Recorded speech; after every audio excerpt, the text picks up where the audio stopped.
3 straight one-goal affairs between this pair of ODAC foes. They are really familiar with each other, and it matters the most now. Lynchburg and Randolph-Macon are clashing in the ODAC quarterfinals right here on Schellenberger Field. We are so glad you are joining us on the Lynchburg Hornets Sports Network. It's really just in the air. It's postseason time, so special. Evan Gates and Sam Graham. Sam, we've seen this game before. Obviously, they're two opponents that are going to go at it, but we just know the energy today is different.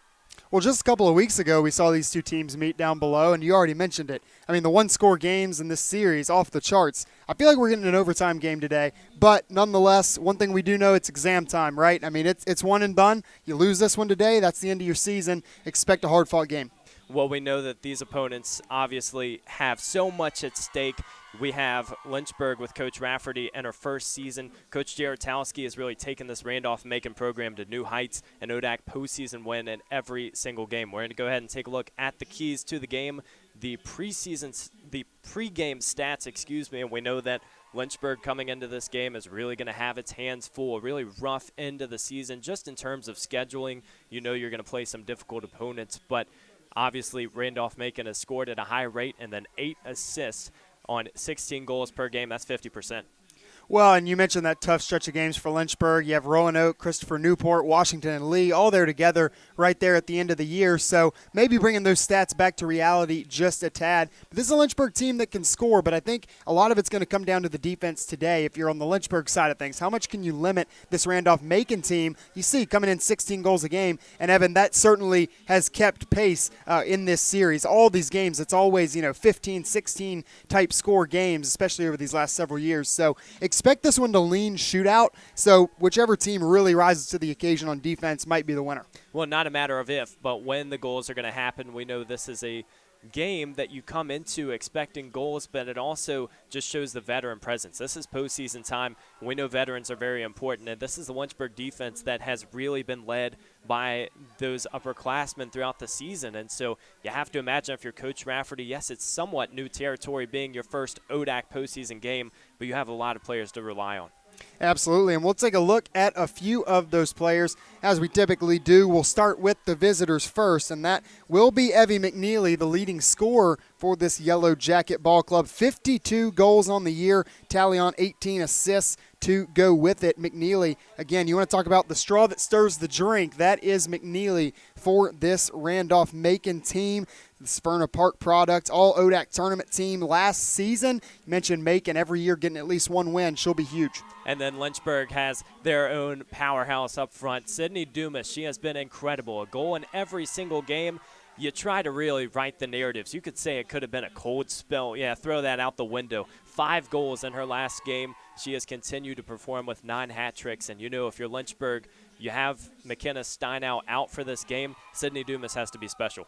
Well, and it's got to be that next person up, that next player up mentality for Lynchburg. You've been without Taylor Doherty for the majority of the season. Now, of course, McKenna Steinau's been out for several weeks here. So you just got to see, who can step up on any given day and maybe push you over the edge. Now, a couple things that we'll look for today in this contest, Evan, as we take a look at the grand plan for today. We'll start on the Macon side of things. Now, Evan, we're used to seeing this Lynchburg team, a lot of isolation. They try to get out in transition, something that maybe they could do a little bit better job of and something to focus on today. But Macon, on the other side, it's the exact opposite. I mean, it's crisp passing, beautiful offense, and about 50% of their shots right now, goals I should say, coming off of assists.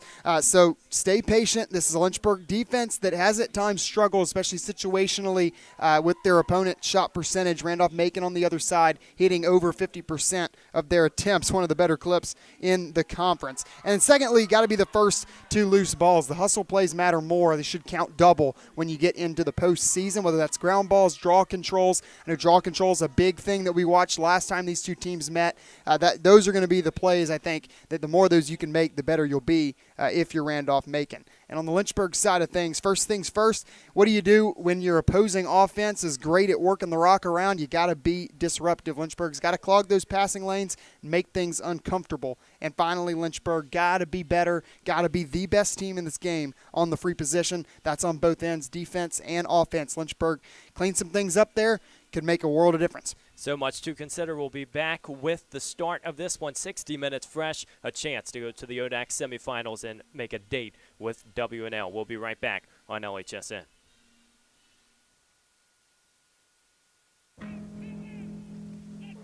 Celebrate the soggy shoes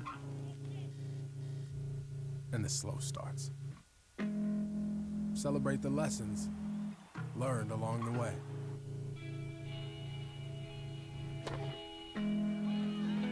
These are the wins. Not the shiny nail-biting kind. These are the last a lifetime kind.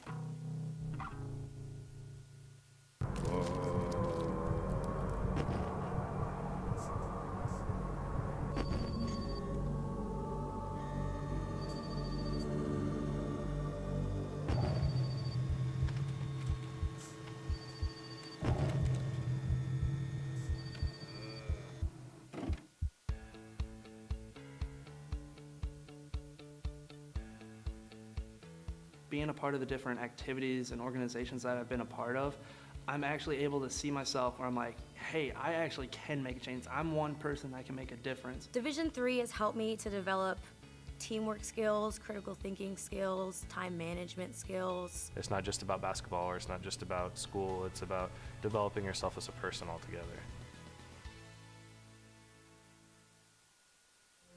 Football has taught me a lot throughout my life. It's definitely had a huge imprint on who I am as a person. Competing at a Division III level created that opportunity for me to go to college. Not only was I the first one in my family to graduate college, but I was really the first one to even go. Being the first one, I'm breaking that cycle, and now that I've graduated, I'm not sure what's the next step, but I know I have a lot of doors open. And a lot of those are open because I played football and ran track here at Otterbein.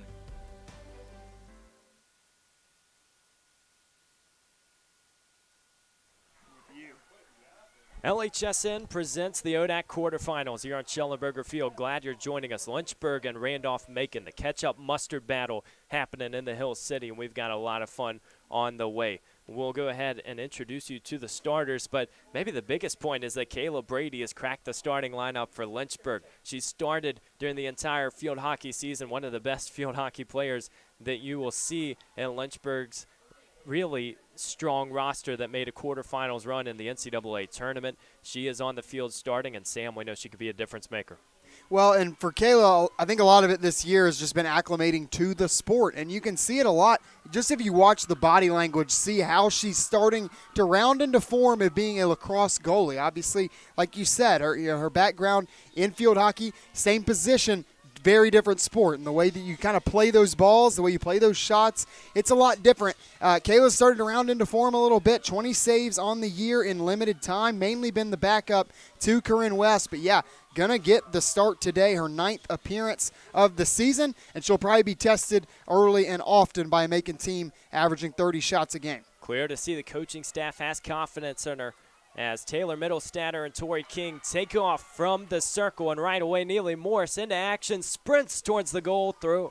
Shot is off the mark. We'll go ahead and introduce you to this Lynchburg starting core. Maybe we'll see if we can before they have another shot. It is Carson Quigley, Reagan Bradley, Jade Mayer, Sydney Dumas, Neely Morris, Tori King, Gabrielle Strano, Peyton Seville, Meredith Bornholt, Kaylin Satterfield, Kayla Brady, and Megan Wheeler. This squad is led by Coach Mackenzie Rafferty, first season. And we know the Hornets have been very formidable and just playing well at home. That's a stat that will take you a long way, and they've really had their ups and downs, a lot of lopsided results. But at this point, they know what Randolph-Macon brings to the table.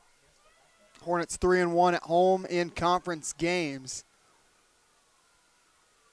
Certainly formidable right here on Schellenberger Field. I love the start to this game for Lynchburg. Now, going to get hit with the turnover there, but coming right off the draw control and being aggressive. Mentioned, like to see Lynchburg get out and transition a little bit more, but credit to Randolph-Macon getting the stop first on that opening blow, kind of getting put back on their heels right from the get-go and then forcing the turnover. Middlestatter has it for the Jackets, a little bit of isolation.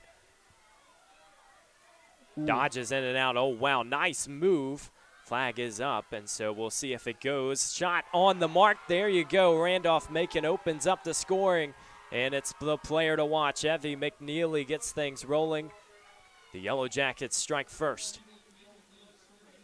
Well, and there's a good side, bad side on that, no matter which, side of it you're on. Obviously Peyton Seville comes over to apply a little bit of pressure there defensively. That was going to send her over to the penalty box, but she's going to avoid it, but avoided it by giving up the goal. So that would be the good side on the Randolph-Macon side of things. I love the entry play and the little sidestep to avoid Jade Mayer of Lynchburg there getting inside by Middlestatter. So somebody that was first team all-conference a season ago, probably going to be an all-conference selection again this year. How about this Macon, especially this starting offense? Everybody 20 goals and up. It's like, I guess that's just the requirement to crack that starting 6. It's so crucial, and it's been pretty special because guess what? They're bringing 7 of their top 8 scorers back next season. So Randolph-Macon fans have a lot to cheer about. Speaking of the Yellow Jackets, they're starting with Taylor Middlestatter, Sydney Walsh, Lily Fowler, Brianna Lowry, Lydia Lesnevich, Emily Pritchett, Evie McNeely, who scored the first goal, Rachel Gibson, Annie Bartley, Abby Dietrich, Emma Moxham, and in goal, Emma Taylor, who had a sensational first game against Lynchburg. Last year in the ODAC quarterfinals, she had 15 saves. It was a difference maker. We knew it was a little bit of a shootout, but it really kept the Yellow Jackets close despite conceding quite a few early in that first quarter. They went down on a 6-0 run to start it. Hoping for better success today, they have the first goal. So Randolph-Macon can just be patient now. Their offense is so clinical. They can really cut at the right time. We'll see what this Lynchburg defense has to answer. Well, when you have a group where so many ladies have contributed in such a big way, you got to be on full alert for everybody at any time. You got to watch those cuts, and they'll run a lot of them at you. Counted 3 or 4 on that possession. Last one pays off. Evie McNeely gets the first. How about her sister, Cammie McNeely, getting the duo of goals early, the dynamic duo on the field from Severna Park, showing us what they can do. 2-0 Randolph-Macon, a little bit of strut in their stride. That's something they struggled with the first matchup with Lynchburg. It just felt like they can never really gather momentum. Led for a few minutes in the fourth quarter before the Hornets went on their run. But good vibes so far, and Randolph-Macon off to the hot start. Sam, we were going to start this one at 5 o'clock, pushed it back. It sounded like some bus difficulties to get here, but so far they are in the driver's seat of this one. Well, I like the play on words there, Evan. We kind of missed an opportunity. We got our pregame stats. Should have had number of buses it took to get to this game. Word on the street is it was 3 for Randolph-Macon. Now, luckily for Lynchburg, obviously you're on campus here, so just a quick walk to the center of campus.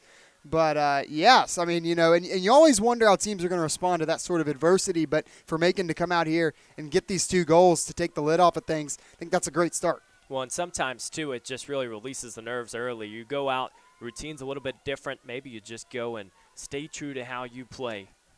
Warm-ups can be very different than normal. You can still succeed. Think about the MJ flu game. Doesn't take everything perfect to go out and have that perfect performance. The Yellow Jackets are probing again. This time, Cammie McNeely just keeping it out. Lynchburg has already been on its heels, trying to avoid those shots. Randolph-Macon passes so well at the right moments. Got to stay between your matchup. This is Lynchburg defensively. Got to stay between your matchup and the goal, sort of that defense 101. It's the best way to protect against those cuts. See there, Satterfield got caught chasing around and then got stuck on the backside there of Middlestatter. It's already got, well, not 1 goal. She had that nice move a couple moments ago, so we know she's shifty. She can move defenders out of position. Lynchburg's got to be cognizant of that. As we said, first team All-ODAC last season.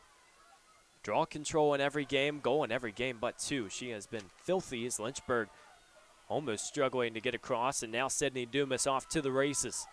Maybe another transition opportunity. Here's Dumas, passes inside, Bradley breaking away, ball loose, and there will be a call, so a free position opportunity on the way for the Hornets. Hesitation there probably cost a goal for Reagan Bradley. That was a great feed, a little dump off from Sydney Dumas. Had the space. You got to pull the trigger on that one on that first look. But you do go in, draw the contact. Here's an opportunity on the free position. Reagan Bradley ready to go, bounces it in. Goal number 1 for Lynchburg, make it number 27 of the 24 campaign for Reagan Bradley. Makes it a 1-goal affair early in the first quarter. We talked about the free position already, Evan. Randolph-Macon allowed just 24 goals on 65 opportunities to their opponents on the free position. That's about 37% on the year. And then you turn over and look at the other side of the page. Lynchburg, 43% offensively on the free position. But Point Lynchburg there, 1 for 1 on the 8-meter. That will be a battle to watch throughout the entire time. Also want to pay attention to the draw circle. Lynchburg in that first game really found its success from the draw. It was a 19-11 advantage.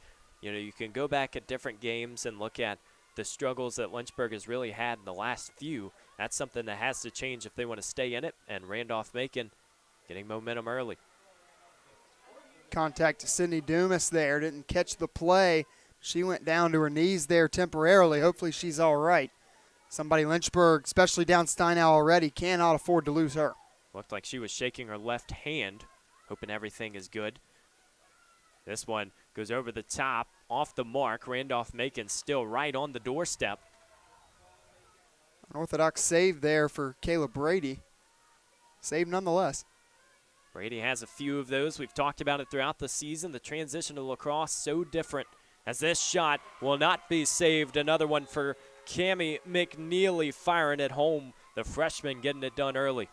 And that's an impressive shot. She does get to the strong shoulder, but defender, for the most part, in position there, did kind of have to sneak it around, and then you got to go opposite side of the goal down there bottom corner. It's not an easy shot. Cammie McNeely out to a fast start here in this one, kind of powering on this 3-1 run to kick things off. Got to make them earn every inch of their paycheck in this one, and if you're Lynchburg, I think it's just about getting a little rough and rugged early. We know that this is a team that when they go down at the half, they have not won a game this year. When they are leading at the half, they have won every game this year. So not much of a disparity in that department. You want to keep this one close. We expect it to be just with the way that these two teams have played, but we know a run early would be not something the doctor ordered if you are the Lynchburg coaching staff. As this pass goes awry, Randolph-Macon's going to have numbers. Took a second to collect the ground ball, and now the Yellow Jackets still working forward. Pass inside, spin, back to the middle, lofted over the top, and Kayla Brady has it. Big time save for Brady. Best thing, she never steps out of the goalie's circle there. Didn't feel like she had to come up to challenge that shot. Waited for the ball to come to her. Clearly, easily makes the save. Made it a little easier on herself. You got that big frame there, large circumference of that goalie stick for a reason. You got to use it to your advantage. Gets a little harder when you step out into space, try and wield that thing around. It's been so cool to see how crafty she has been. Sometimes you get a new player, it's new looks, and obviously when you are not as familiar with the game, you might have a few unorthodox moves. Kayla Brady is just starting to get more consistent, and something that if Lynchburg wants to be able to make a move in this ODAC tournament to the semifinal, they will need her to be active. Emma Taylor in the other goal has not been tested much yet. Dumas trying to change that as another call sends Dumas to the turf. Now, Sam, this is the interesting debate because Dumas has not taken a lot of shots off this free position opportunity. We'll see if she strikes this one home. Like we said, Lynchburg 1 for 1 early on, and they've been outdueled at the draw control spot early on, so this is a spot where you can try to draw even a little bit, but it's going to be 1 for 2. I do like that Dumas took it, though. I think that's a good point that you reference. It's your top scorer. You always wonder about the confidence piece when you choose to pass that off. So even though it doesn't go in, I still like taking the shot there. When you're at that hash mark, when it's pretty much straight down Main Street, you almost have to. You don't get those opportunities very often. Dumas felt the need to do it. Randolph-Macon escapes. You know, we talked about Emma Taylor and those 15 saves in the quarterfinals. She had 12 in the first game this season versus Lynchburg, but what a season she is having. She was second in the ODAC for saves last year with 180 at 116 this year, but she has started every game. They trust her. Might be tested again. Bradley working forward. Smart decision by Bradley. Didn't have numbers. And a great play to go rush in and scoop that up with momentum, looking to score even if it doesn't materialize. The good teams can get possession. The great ones are patient with it, and we have seen this transition throughout the season as Seville trying to sour Randolph-Macon's plans of getting ahead early. No can do. Second opportunity on the way. And I love it. A little bit of celebration there after the fact for Emma Taylor. That was a heck of a save, stepping into it. Might have even gotten it with the foot. Sent that thing sky high. I like the enthusiasm. Might be, what it takes at the end of the day. Neely Morris a little high on her shot. Clock still rolling, 35 seconds on the shot clock. Enthusiasm has to matter, right? You play a whole season, and it essentially doesn't matter when you get into this game. You've done the foundational work. Now it's time to show teams what you're made of. All the moments that go back to December.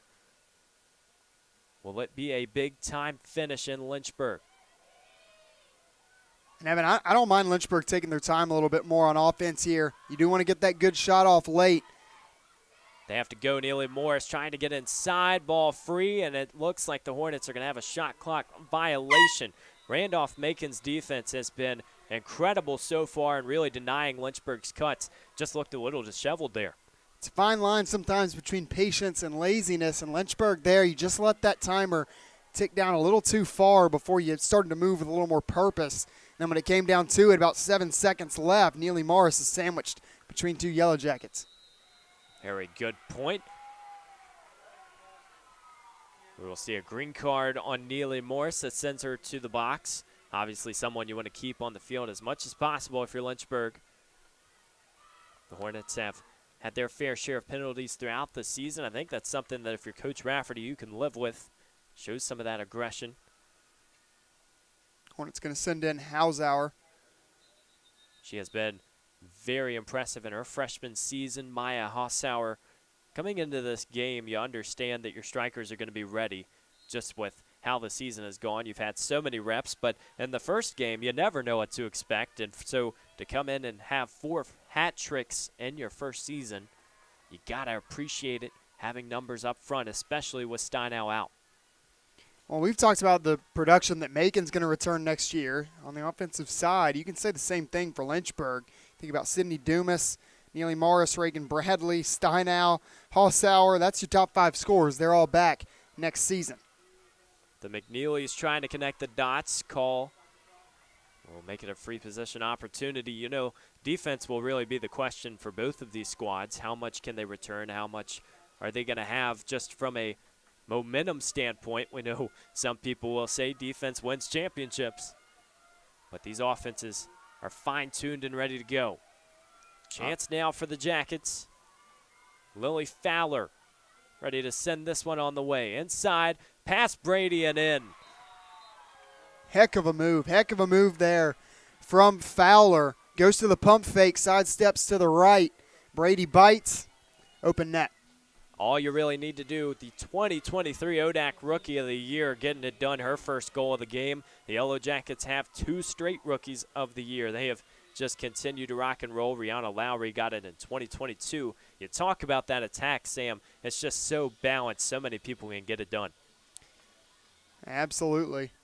You feel like as a Lynchburg fan that the Hornets have had some decent balance, but talk about there, obviously you're on the power play, the bad end of the power play, woman down. You're without McKenna Steinow. That rotation starts to tighten up a little bit, and Lynchburg's got a lot of its production right there up at the top, and then it slips off a little bit. And Evan, you mentioned before we even went on the air, the draw controls being big in this one. Big factor in Lynchburg getting that win a couple of weeks ago here, but an early 4-2 advantage for Macon. We'll take it a step further. Macon has scored goals on 2 of those 4 draw controls, 2 of their first 3 prior to that one. Can matter so much, that possession stat. Another green card. So we've seen a few early in this one.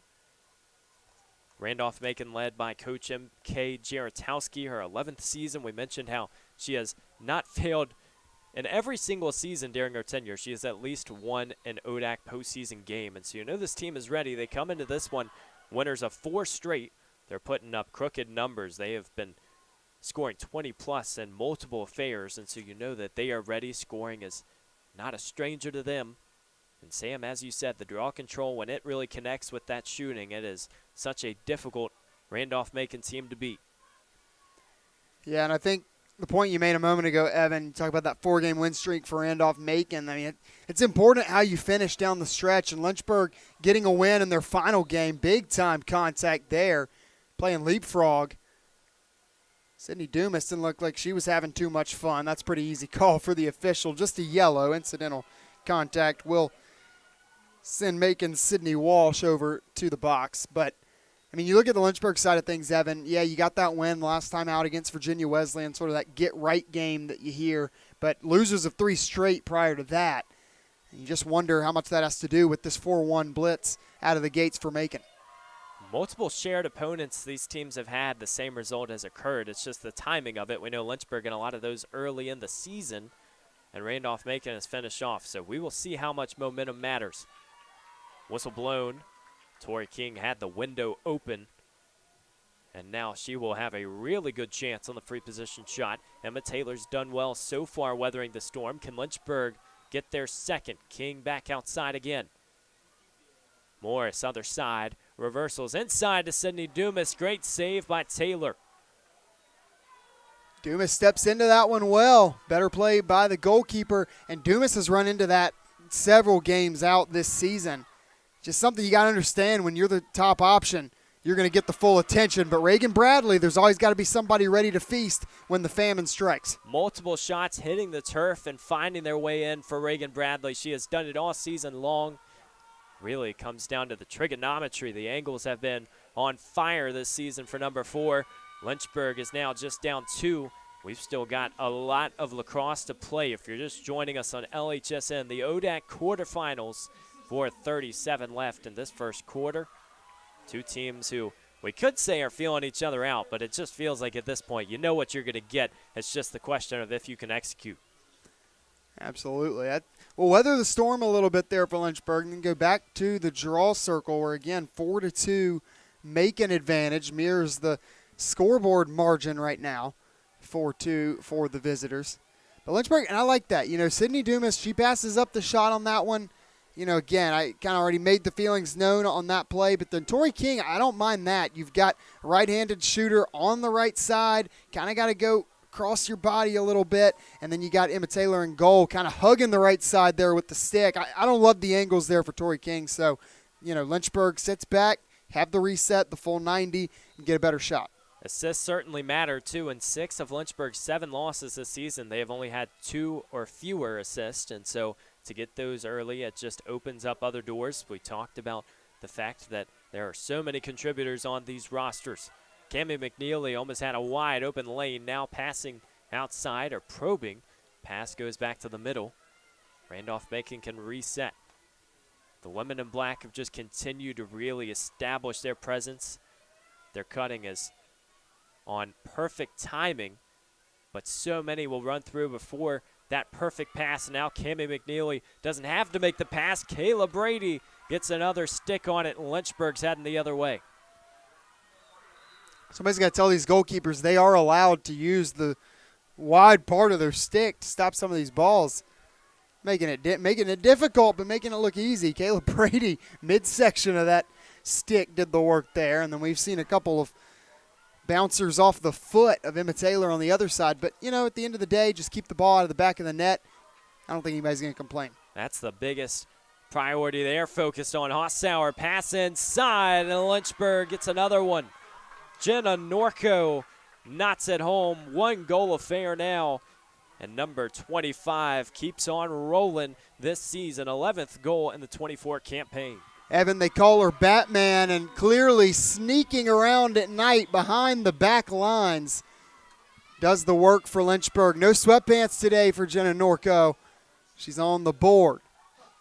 Waves to the fans. Starting to get hot outside, starting to get hot on the field when you have the action heating up, and Jenna Norco has really just found her attack this season. The junior from Woodbridge scored in 7 games coming into this one, now make it 8. You talked about it, sneaking around. It really just felt like that play was so quick to develop. See some eerie clouds in the distance. It's only fitting for the ODAC quarterfinals that we can't have all sunshine and 70s. It's got to feel like a battle. Well, and how about that cinematic shot? I mean, we've got our very own Sam Rice out there running the block on camera too, so expect some tight shots today. Speaking of shots, Randolph-Macon slots home another one. Rihanna Lowry, the junior from Bel Air, puts it in, goal number 36 on the season. She is someone who is always a staple in the lineup. First team All-ODAC last year, 3 5-goal performances. And oh, by the way, one of those was against Lynchburg in that ODAC quarterfinal. Might she have something else in the cards? If you were paying attention a couple of weeks ago when Macon came to town, probably would not have been able to miss Rihanna Lowry. And honestly, if you've been keeping up with the ODAC the last 2 years, 50-plus goals in each of those campaigns. That's 36 now in this season's. Might take a little bit of a run to get to that 50 mark again, but still, sitting there at 36, that's not exactly shabby. Not at all. And when you understand you do it back-to-back seasons, your attack gets noticed, you're respected, and sometimes you might not have the goals the next season, but your teammates will. Randolph-Macon has continued to do that. They have players across the board who are getting those crooked numbers, returned their top 9 goal scorers from last season. Last season they had 5 who scored 35 plus, and Taylor Middlestatter gets another one to her name. They are just scoring at will. They're showing us why they got to be respected. Well, and now that's 4 goals off 7 draw control wins for Randolph-Macon. Coming down that time faster rather than slower, just going ahead and making their money. And you get it to, I know, not the top goal scorer this year. Make no mistake, Middlestatter, a leader of this team. What's the response going to be for Lynchburg right now? Timeout below.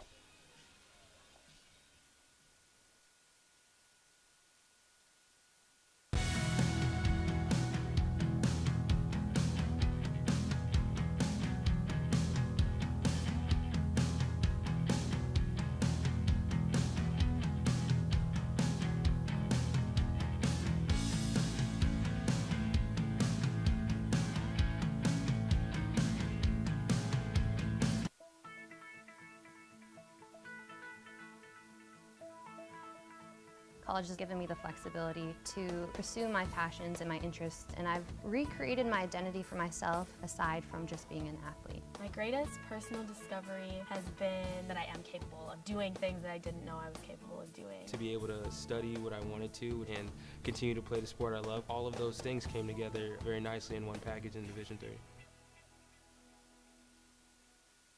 Want to have some outdoor adventures while getting a degree at the same time? At the University of Lynchburg, we have an on-campus zipline and rope course. Plus, we offer adventure trips that cost less than a cup of coffee. And did I mention our beautiful scenery? We're a university for students looking for something more than just books. Welcome to your new adventure experience.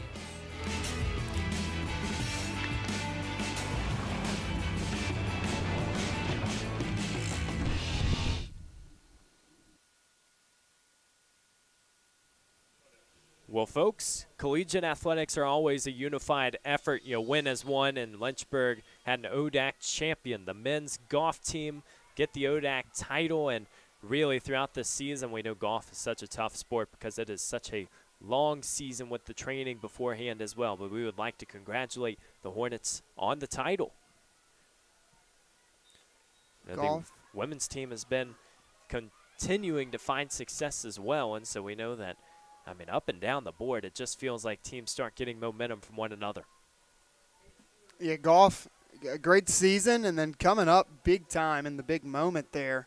Very own Andrew Watson on the squad. Led the way for the first couple days, right up there near the top of the lineup for Lynchburg. So shout out to him. And we got quite a few more ODAC champs to crown here in the next couple of weeks. Obviously, women's lacrosse, men's lacrosse. List goes on.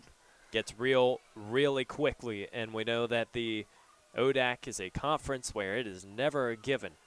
We know women's lacrosse and the numbers. W&L is maybe one of the more dominant teams in a specific season. 23 ODAC titles. They've dropped just one since 2003. They're trying to repeat this year and obviously have not lost a conference game yet. The winner of this one goes on to face the Generals. It will be a battle that certainly delivers. Who gets to the finish line first?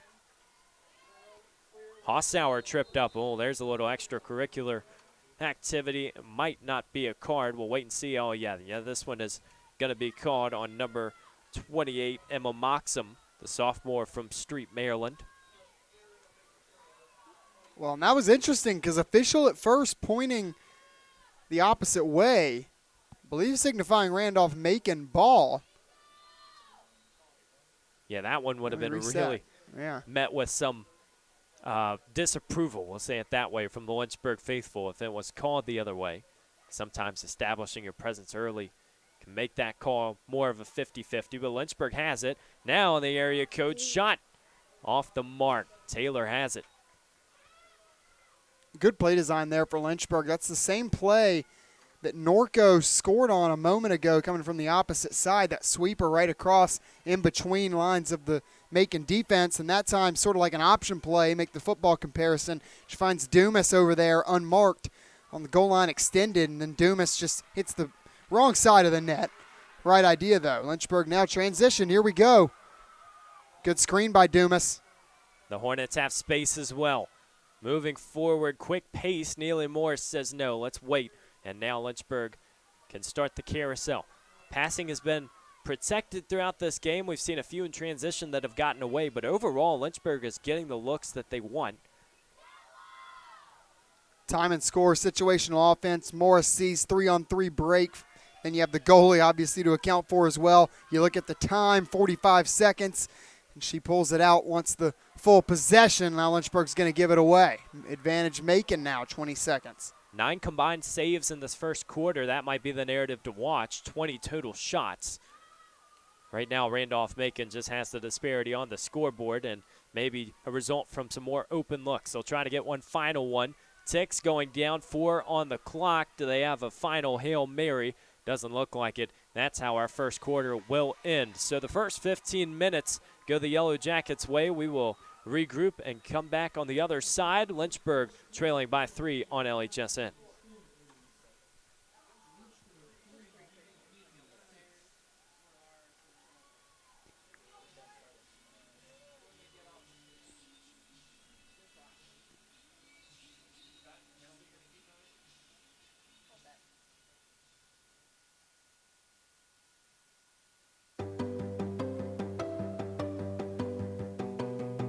Lynchburg is all about you, your ideas, and your goals. We've got one professor for every 10 students, so you can get all the support you need. In the classroom, in the lab, or in nature, you'll learn by putting yourself out there, and we're right there with you.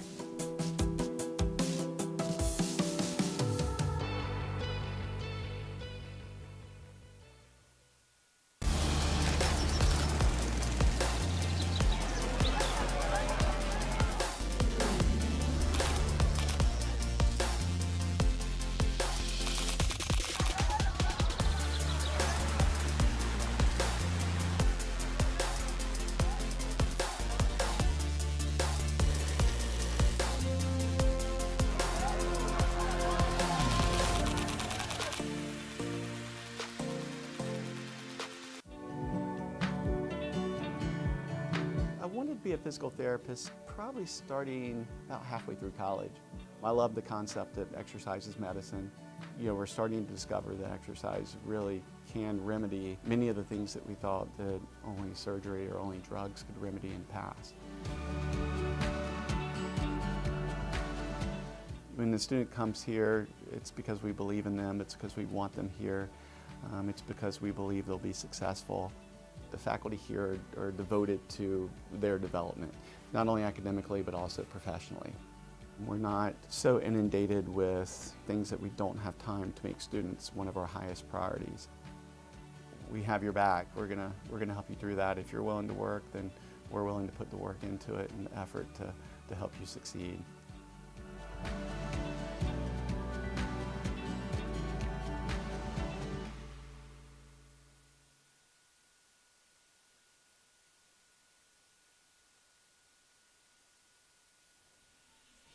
Having ourselves a blast in the early stages of this ODAC quarterfinal. Lynchburg and Randolph-Macon, the 4-5 toss-up, a chance to go play WNL on the line. Back to the middle we go. And middle statter, someone who has made a difference for Randolph-Macon so far. She has been incredible this season and draw control in every game. She earns this one for her squad as Evie McNeely picks it up. Middle statter coming into this one, 28 goals and 8 assists. We know what Evie McNeely can do, over 50 goals. Everything from a resume standpoint suggests this is a very tough out in the conference tournament. Lynchburg's been there. Kept it close in a number of categories. Look at shots even, 10-10. Kayla Brady has stepped up and made 4 saves, including 4 of the first 8 she faced. Big difference is coming right there at midfield. This Lynchburg defense as Brady makes save number 5. It's been the Lynchburg defense that's just been called upon too much. 8-3 advantage for Macon off the draw. Yellow Jackets 4 goals off those 8 controls. Meredith Bornholt trying to take the clear herself. Randolph-Macon will take over. Yeah, that one, the shot to Brady, really middle, so she didn't have to do much on that. But we have seen some acrobatics so far and a lot of heightened awareness. You understand it is a big game, but when you get the start and you know your coaches really support what you're doing, you've played 4 straight games with 30-plus minutes, you're just ready to step onto the big stage. And that's what you wanted to see if you're the Lynchburg coaching staff. I'd imagine, you get on into this season, the later you get, the deeper you go, the more you want to trust Brady. But she's been tested a lot. Lily Fowler, it's another look. Came into this game with 42 goals, has added a pair.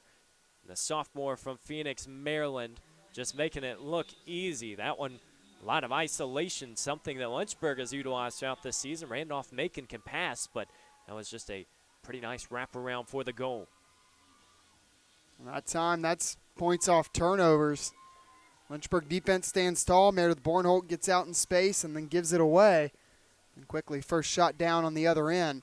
Turns into another goal. Lynchburg now staring down the barrel a little bit. 7-3 here early on in the second quarter. Now, Evan, you mentioned, these games takes a lot for them to truly feel out of reach, especially when these two teams get together. But got to make sure that hole doesn't get too big. You can't rely on what happened last year either, because we know that Lynchburg had every advantage in the world going into that fourth quarter and just couldn't pull it together. That 16-15 defeat to end the season. You know that the runs will happen, but you don't want to have to wait for it in the fourth quarter. We've seen a few times this year where if Lynchburg has encountered turbulence early, it has gotten out of reach. And so it feels like this could be a crucial point as Randolph-Macon takes over. Well, and Evan, we know that even if you make a great comeback late in the game, making those, the bigger the comeback is, the harder it is mentally. Just gets exhausting after there a little bit, and so that's where you see some of those big comebacks fall just short when the deficit just grows too large, because it's tough playing from behind the whole game, and Lynchburg has done that so far.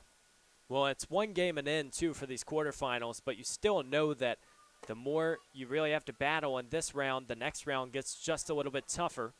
It's the Yellow Jackets shot off the mark. You want to make a run, you got a really tough schedule to do so. W&L in the next game, lurking in the distance. Here come the Yellow Jackets. Time to operate. Pass outside to Cameron McNeely. Great defense from Kerner. Pass will go over the top. Almost perfect timing. And they will have a free position shot on the way. First one of the day for the Jackets on the season. They've been good. 50%. Converting right there in the middle. Probably still pales in comparison to their free position defense. 1 of 2 on that end today. Ooh, off the piping. Same bouncer that Reagan Bradley went to on the free position down here on this end in the first quarter, but that one a little too high. That's always tough coming off the bounce, right? What are the odds on that? Glance off. Ball's the same width pretty much as the pole. That's unfortunate timing, too, because Lynchburg's defense was able to reset. We'll see if Randolph-Macon can stir the pot a little bit more. Working and looking inside is Lowry. This pass just lobbed over the top. Kerner's one-on-one defense has been really strong, but you do run a risk of bringing that defense out more because Randolph-Macon's offense is just shifty and finding those cuts. Maybe the battle that we have seen early in this one. Lynchburg really starting to match up and settle into those one-on-one looks. Lowry's being guarded by Bornholt. That's sort of the matchup that's developed here. Bornholt, arguably the top defender for this Lynchburg squad. Kalen Satterfield, another one, but you do frequently see Bornholt sort of marking up either the top offensive player on the other end or the hot hand. Lowry shot, target acquired, and fire away. Randolph-Macon having a nice second quarter to get things rolling and just continuing to operate at a high rate as Rihanna Lowry. 66% shot percentage. That's good for the team lead coming into this one. And you just understand that the way she plays, she's not going to miss those gimmies. And now 1 for 2 on the gimmies are Randolph-Macons. They draw even with Lynchburg there in that respect. Hats off to Lynchburg getting out of the way on the first one, although helped out a lot just by where the ball wound up being placed. But Lynchburg, I mean, just seeing too many shots, and now you look the first 5 of this possession. I mean, Lynchburg hasn't had an offensive possession really in this second quarter. The closest they got was Bornholt coming off of that turnover, trying to go coast to coast and do it herself, and then gives it away. So, you know, Lynchburg's got to come together and find some way to at least work the thing around on offense a little bit. Starts in the draw circle. These two teams both coming off a game versus Virginia Wesleyan, and the Marlins are not an easy team to beat with the draw.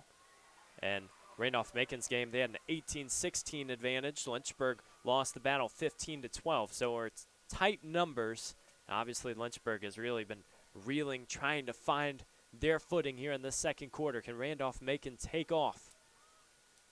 Well, that's 10 controls now for Macon, and although the floodgates sort of held strong there for a little bit for Lynchburg, now you're starting to see it take effect on the scoreboard. That's a category that can just be hard to overcome the longer a game wears on. Now, turnovers will help keep you in it, but at some point, sooner or later, Lynchburg's got to do it in the middle of the field and be able to set up that set half-field offense at some point. Norco connects to Bradley. Hossauer was able to move it into Lynchburg's half of the field. Now they can operate maybe that first prolonged offensive possession. Dumas outside. Here's the freshman Hossauer from Pinehurst. Oh, another unforced error. You got to watch those. You don't want to make turnovers going backwards because Randolph-Macon just constantly pounding at the door. Big set here. Lynchburg could really use a goal. These possessions have been hard to come by. Got to make the most of it. Shot across the body for King. Can't find the net. Lynchburg has another opportunity, but shot clock is rolling down right around 36. King forced that one a little bit. Maybe one pass too short. This one goes inside. Almost found the net. Rattles all the way through, and Randolph-Macon takes over. So, wow, Lynchburg doesn't really get a shot they would prefer on that possession, and now Yellow Jackets have another fresh 90. Coach Rafferty obviously is going to have a few alterations at the halftime speech, but you do know you want to go in with momentum. It is still 9 minutes out. Lynchburg can write a different story. But Randolph-Macon just feels cool, calm, and composed. Getting a lot of cuts to the middle. This one will just be a pass outside.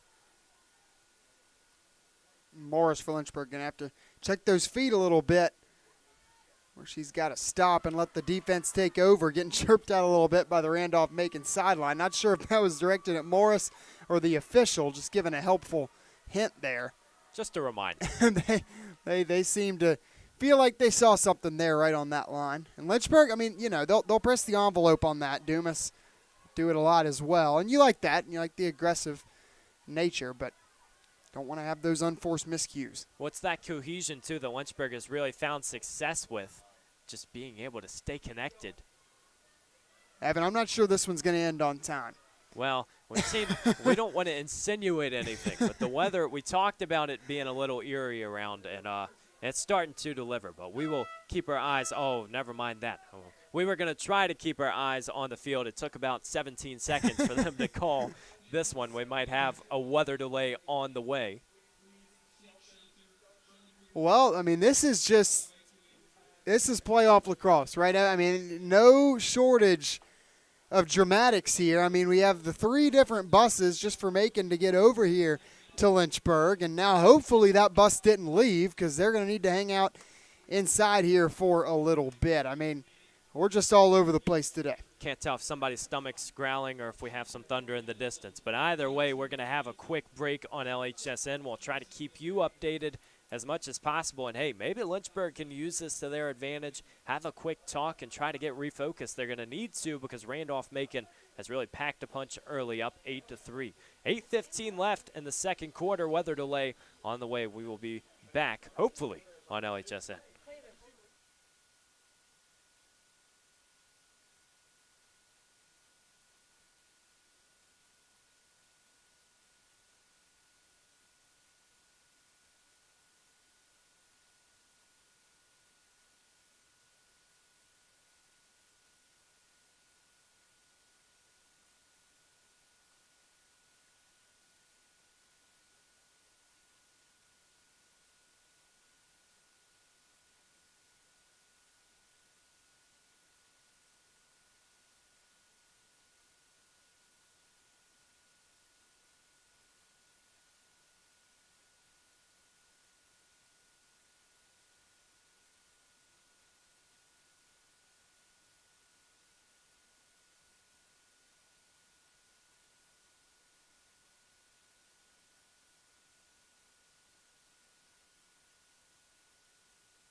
Well, friends, hopefully you are relieved. We are happy to get back to Schellenberger Field. It is an ODAC quarterfinal game that really feels like it started and ended an hour ago, but we're going to restart the action. As you see on your screen, Randolph-Macon has led the entire way, and really just an array of shots.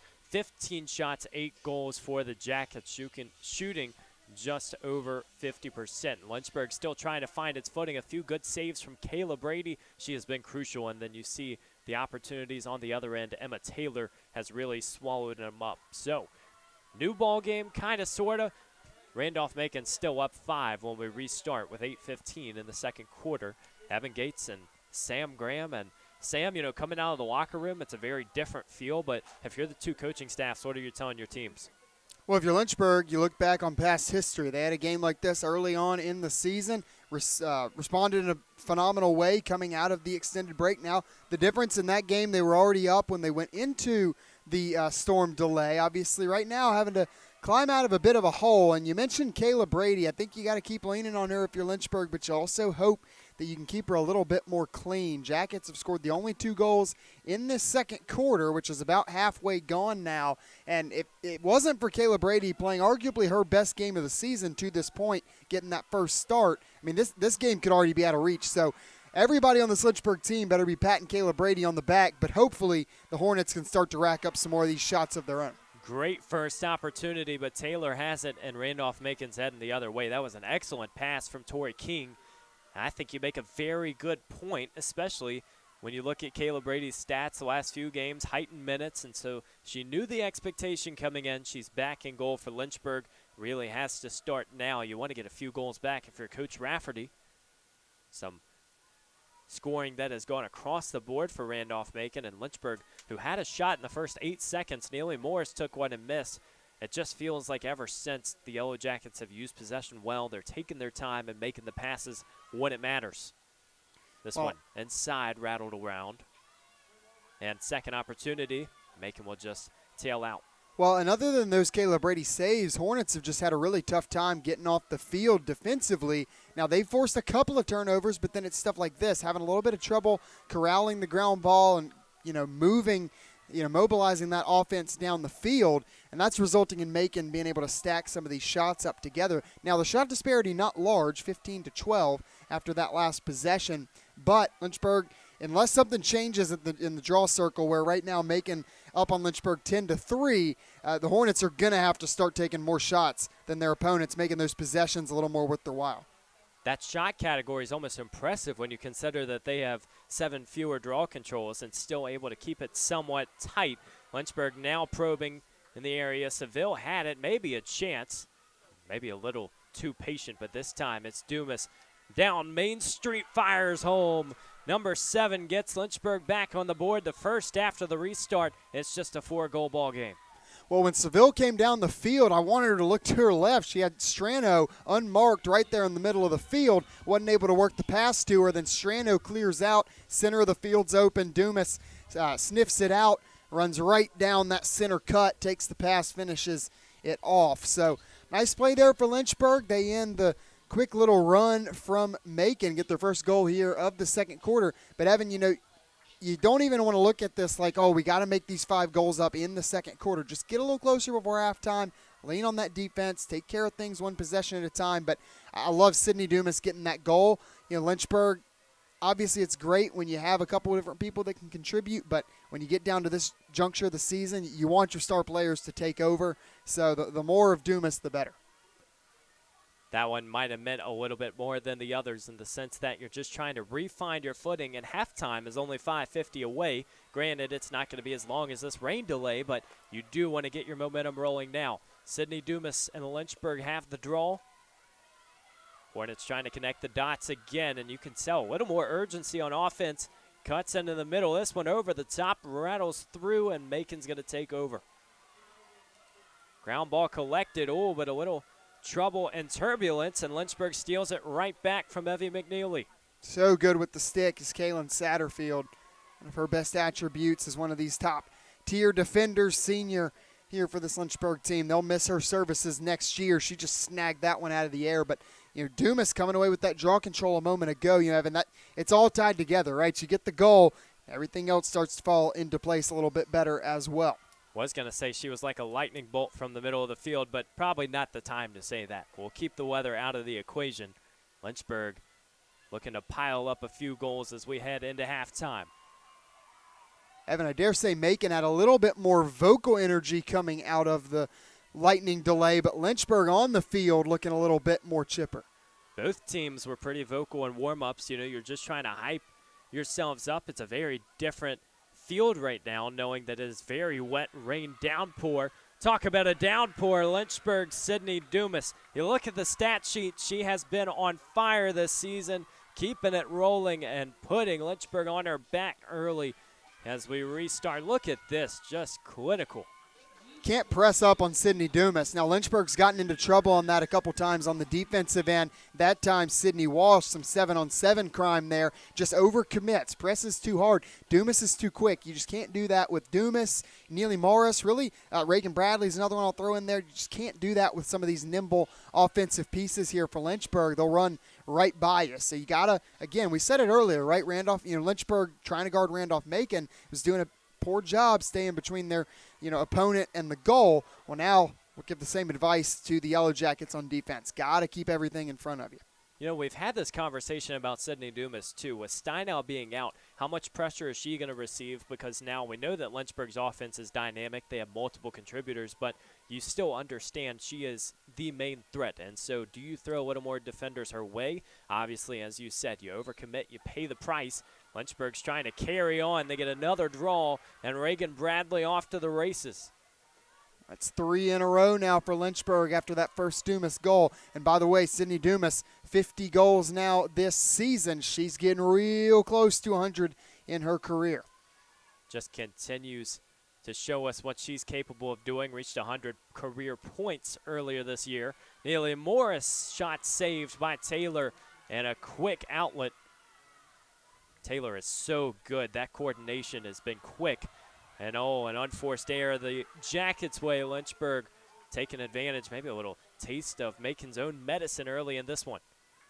What do we say? With Jenny on the spot, opposite of Johnny, something like that. Reagan Bradley, right place, right time to scoop that one up. But, yeah, we got to give our due diligence to Emma Taylor there. 7 saves now on 12 Lynchburg shots on goal. So she has done a phenomenal job standing back there and anchoring this Macon defense. How about the last second poke away there? I believe it came in late. I think it was Middlestatter. She's been big on both sides of the field today, really fulfilling that midfield spot well. Quick reflexes, keeping this team grounded. This pass gets away. Bradley might have to be a little quick on the far side. We talked about Taylor. Teams are shooting just 39% against Randolph-Macon. They're shooting 54% against Lynchburg this season. That's a stat they hope to change with Brady doing what she's been doing. Obviously, Macon has had their way, but Lynchburg trying to find their footing again. Seville's shot no good. That was a great look. Once again, isolation down the middle. But another great stop by Emma Taylor, and those are the things you just can't draw up game plan-wise. They'll really make you frustrated. We've seen it with Dumas, obviously that time with Seville. It's like, that's just the ones that you count on, the little bounces from point-blank range. So, having a couple of those plays where Taylor's come up and either kicked it away or gotten a stick on it, what have you, that's huge. But we will note the last 7 shots in this game taken by Lynchburg. I would say Macon's starting to feel the Hornets a little bit. We remember in that first game earlier this season, had the privilege of seeing it on Lynchburg's own field, and you know that Taylor was so good in that game too. It just felt like it stung a little bit more with the loss, knowing how well she played. This offense is still versatile. Middlestatter probing, pass inside, move to the middle, shot with traffic all around off the mark. It was Riley DeVito who took it. Jackets keep it again. This time goes through. There's the goal for Randolph-Macon. It's actually Annie Bartley, number 25, who slots it home. So that's a big one for Randolph-Macon, trying to get that energy back.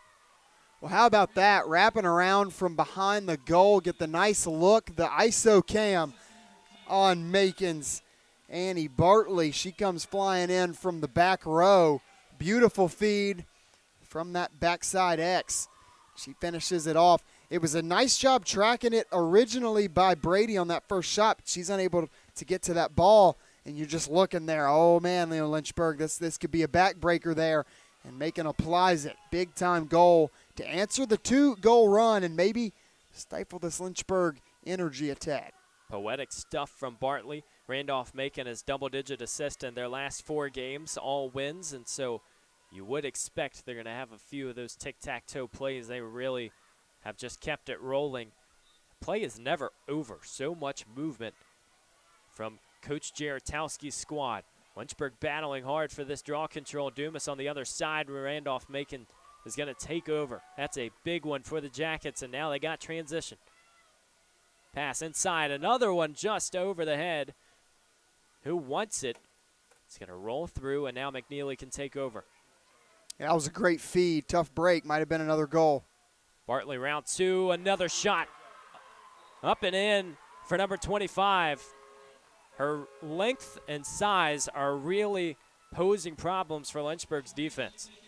And there you go, right back square again. Lynchburg puts up 2 unanswered, and then Macon does pick up the phone on the 5th ring and answers right back 2 of their own. So all that energy Lynchburg captures kind of seeps away again as the deficit creeps back up to 5.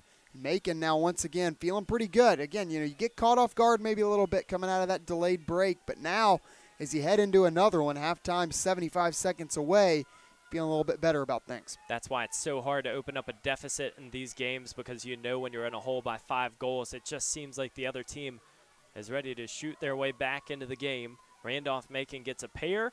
It's 10-5. What will the final 75 seconds have in store? Some movement off the circle. This one goes straight back. Evie McNeely was in a perfect spot. They can hold for the last possession. Think they're going to go with it. Tell you what, aren't these games fun? I know it's a 5-goal game right now, but coming out of this break, 4 goals. In the last, 6 minutes and change? Always a blast when these two get together. Very few games this season, especially from Lynchburg's standpoint, have not been shootouts. The fewest goals they have scored in a win is 14. It was against Randolph-Macon, that clash here on Schellenberger Field. We know there have been a few lopsided results both ways, but you understand it takes a few hitting the net to get the W, and these teams are accustomed to having some crooked numbers.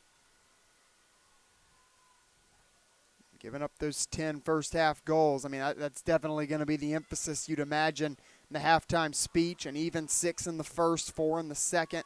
Looking for a 5th to cap it off and have all the good vibes going into the break. Lynchburg up on them right now. 10 more ticks they got to last. Evie What McNeely. a feed. Oh, that was a gimme. It went over the top. Flag is out.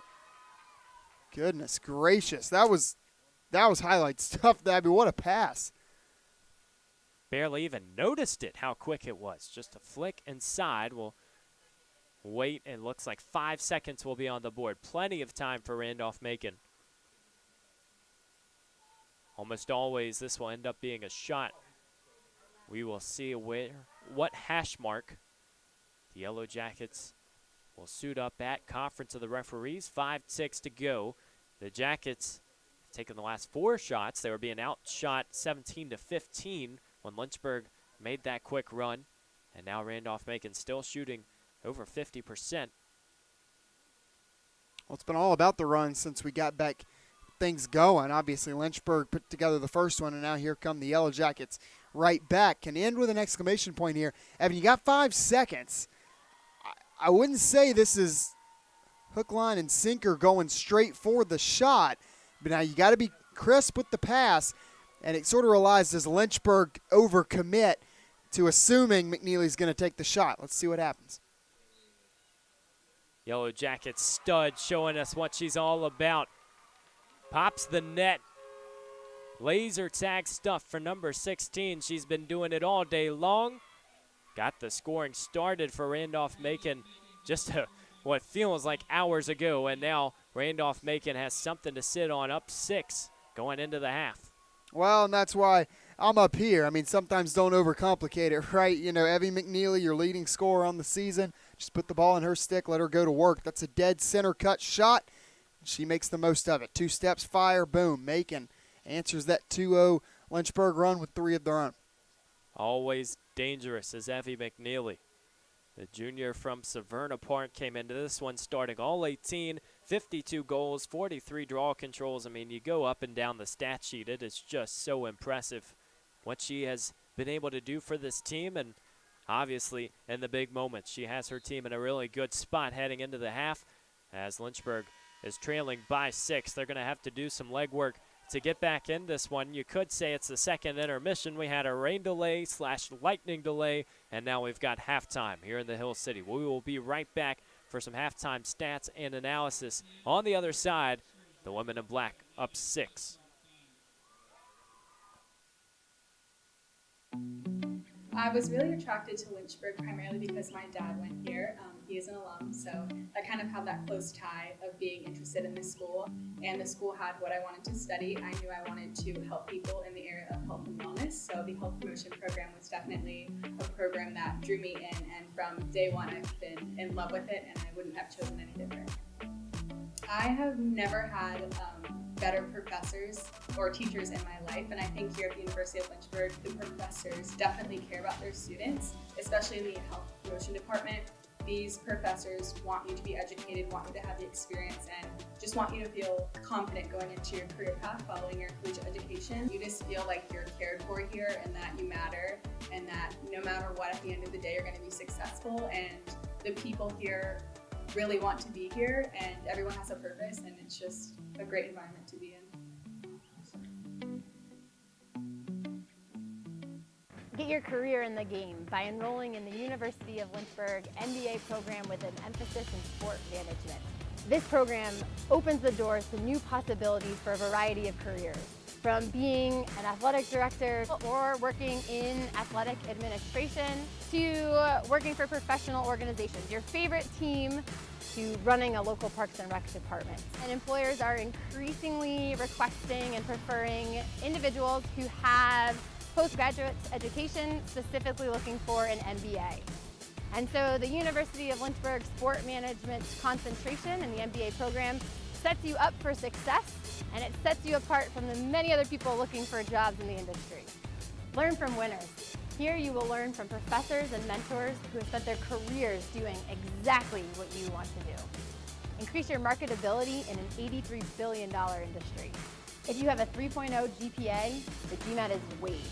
There's no application fee, admissions occurs on a rolling basis, and our online program is ideal for working adults.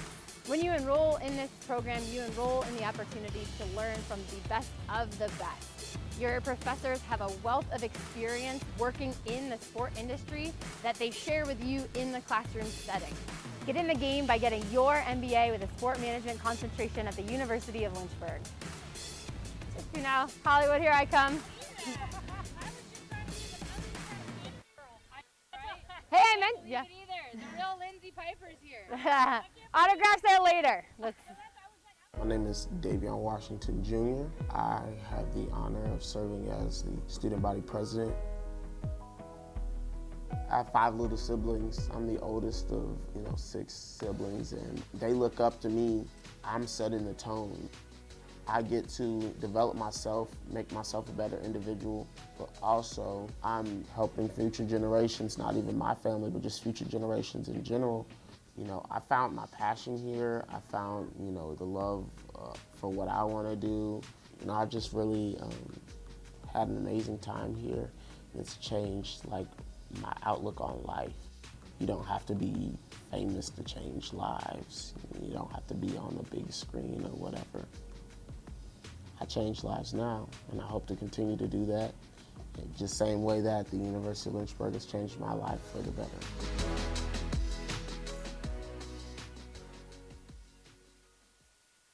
All right, my name is Joshua Carr. I am a senior. I am a theater major as well as a history minor. I love the arts. I love acting. I love entertaining. I live in 5th Street, the historic black neighborhood. The money came in, transfer, scholarship, all that. I appreciate that greatly. I pay my own tuition. I ain't got no help. I pay everything myself. I mean, I'm smart too. So they gave it like, you smart, here. You know what I'm saying? I appreciate that though.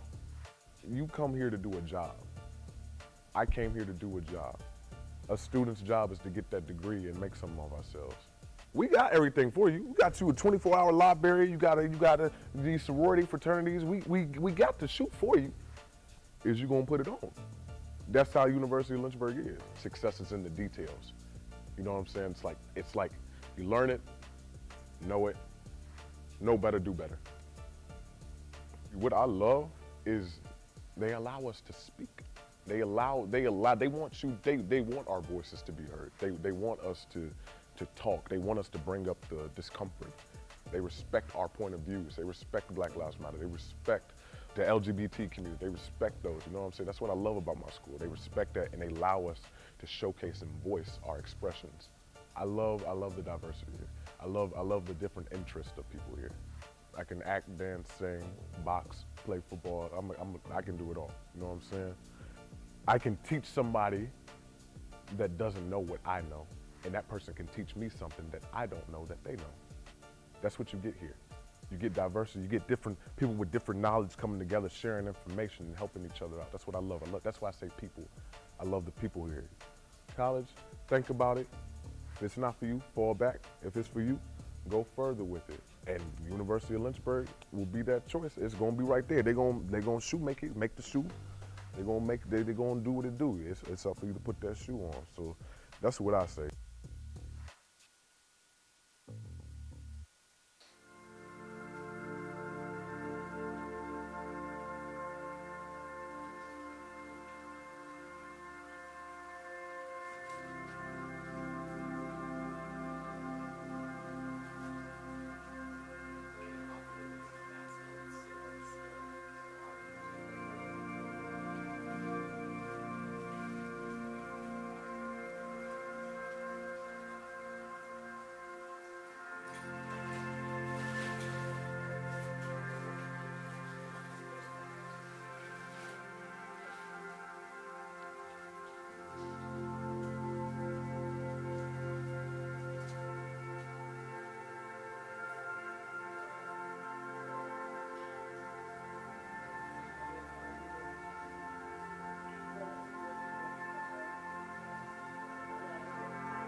Look at that. Beautiful Tuesday evening sky. It has been pretty rainy and lightningy and all the adjectives that we're making up on the spot. But we'll tell you what, Lynchburg and Randolph-Macon going to war in this ODAC quarterfinal, and the Yellow Jackets up 6 in a really good spot. Lynchburg came out of the lightning break really firing away, but momentum quickly stolen back. We'll take a look at our halftime stats really quickly before we get this draw underway, and really tells the entire story at shot percentage. 55% for the Yellow Jackets, and everything else somewhat even. But Sam, we do know the draw control has been a really big topic of discussion thus far.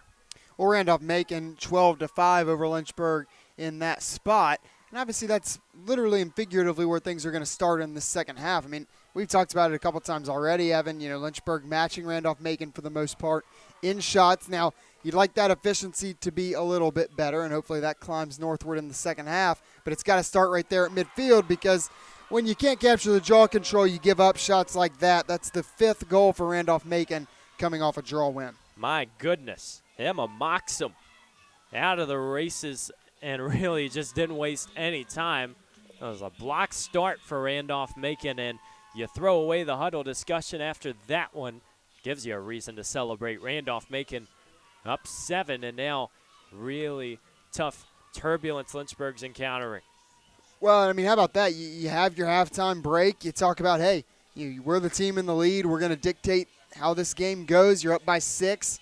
We're going to come out swinging, win that first draw control, get off to the races, and then you see it happen. And then on the other side for Lynchburg, you spend a whole halftime talking about how you want to get back into things.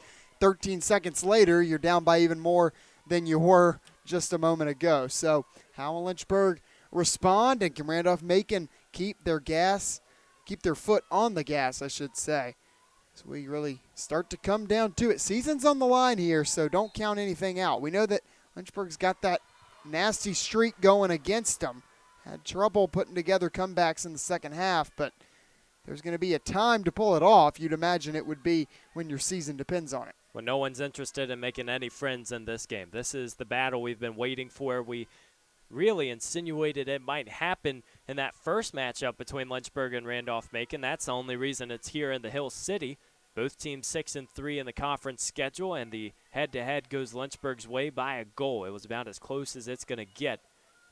And now Randolph-Macon up a touchdown. They are feeling really good. You understand as well, this draw control battle has really been the one to determine a lot of things. 19-11 advantage for Lynchburg, and last matchup, we saw that one went the Hornets' way. Macon just staying with possession and staying patient. Wrap around through the defenders. Rihanna Lowry does it again. She just shot through that gap between Megan Wheeler and I believe it was Chastity Kerner on the other side. You see, it was not Kerner, it was Satterfield, looks like. So two of the premier staples in the back end of this Lynchburg defense collapsing there to try and force the trap, and they're just a step slow on it, and just shooting right through, putting herself in position to make good on that shot is Lowry. Again, there's just so many people to account for on this Macon offense. It's a well-rounded Lynchburg offense, don't get us wrong, but Randolph-Macon, it's just kind of a different breed, right?